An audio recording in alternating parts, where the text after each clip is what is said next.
V jednom chudém království je to dávno prý, tak pradávno žil starý dobrý král.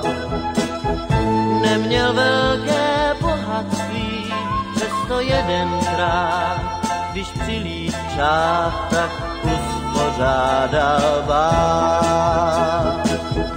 Sám se zval příbuzem, na jednu zapomněl, a tak, když ve dveřích stála tam pak, vzhled a pryč je smích, jak stín, vzhled král a pryč je smích, jak stín, vzhled král a pryč je smích.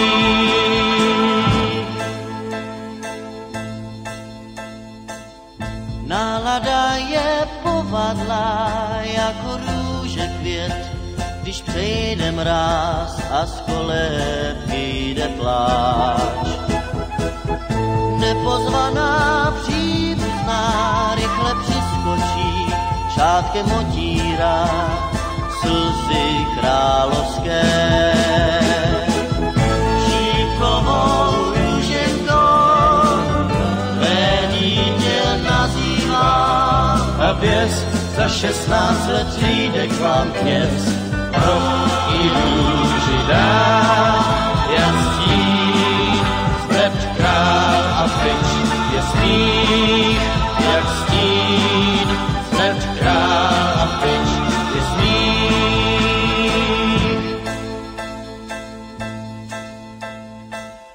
16 roků střeží král svou růženku, jak diamant, jak oko v hlavě své. Až předvečer výročí děvče objeví, kde si v zahradě pár květů růžový.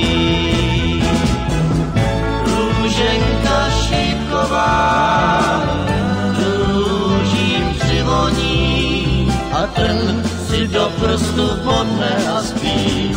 Spál